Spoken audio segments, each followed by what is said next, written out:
Teman-teman, kalau kita perhatikan ya, pondasi Ka'bah itu dikelilingi batu marmer berwarna putih yang disebut syazarwan.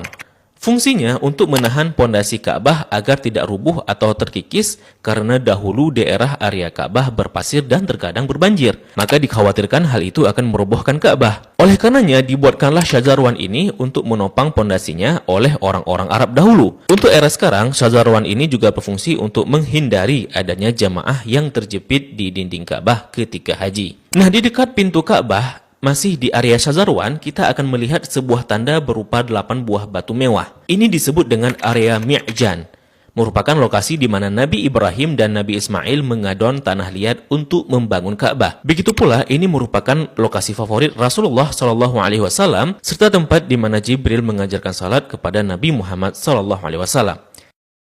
Kain yang menyelimuti Ka'bah ini disebut dengan kiswah. Orang yang pertama kali menyelimuti Ka'bah dengan kiswah merupakan seorang raja dari Himyar yang bernama Tubba Abu Karb. Dahulu, orang-orang Arab menggantung syair-syair terbaik mereka di dinding Ka'bah sebagai bentuk kebanggaan budaya peradaban mereka dalam bidang sastra. Dan tahukah teman-teman, jika warna kiswah tidak selalu hitam.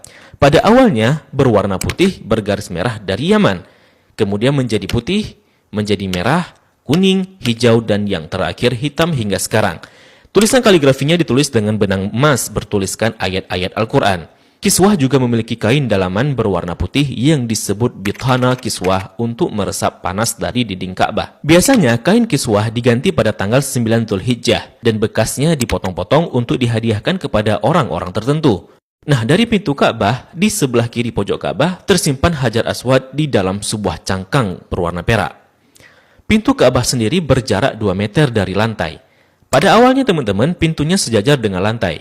Namun karena terjadi perampokan isi Ka'bah, kemudian orang-orang Quraisy berinisiatif untuk meninggikannya. Nah, dalam perjalanan sejarahnya, pintu Ka'bah telah berubah-ubah baik bentuk, sendi maupun bahan bakunya. Pintu yang ada sekarang merupakan hadiah dari Raja Khalid bin Abdul Aziz, Raja Saudi, dan dilapisi emas murni 99 karat seberat 280 kg dengan total biaya 46 miliar.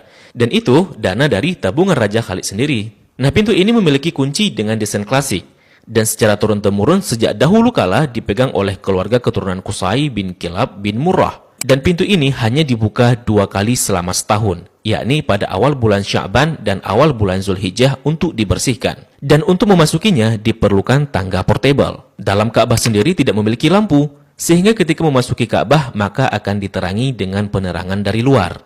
Nah, ketika kita memasuki ke dalam Ka'bah, maka kita akan melihat jika lantai dan dinding dalam Ka'bah dihiasi dengan batu marmer